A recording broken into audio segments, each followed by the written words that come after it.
Welcome to our channel. Today we how to set up ShipStation label printing for dropshipping orders step by step clearly. Start by logging into your ShipStation account. From the dashboard, locate the settings icon in the upper right corner. Click on the settings icon to open the menu. In the left sidebar, find and click on shipping to access shipping settings. Under the shipping section, select label importing.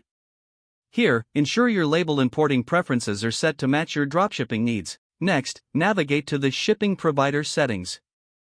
Select your preferred shipping carriers and make sure they are connected.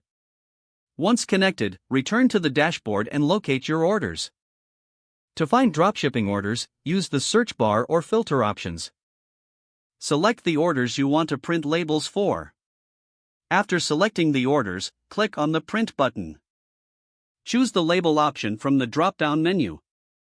In the label printing settings, verify that the label format is correct. Select the appropriate label size according to your printer specifications. If needed, adjust the layout and design options to suit your requirements. Once everything is set, preview the labels to ensure accuracy. If the preview looks good, click the Print button. Make sure your thermal printer is properly set up and connected.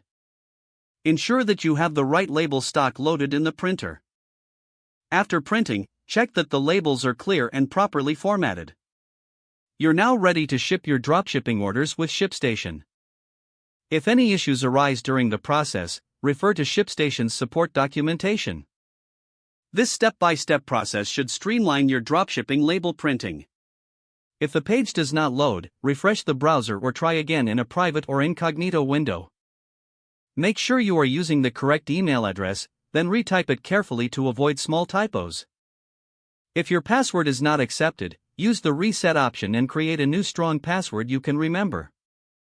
Check your spam folder for verification or security emails, then complete any requested confirmation steps. Enable two-factor authentication if available to improve account security and reduce unauthorized access risk. Don't forget to like this video and subscribe to our channel for more step-by-step tech guides.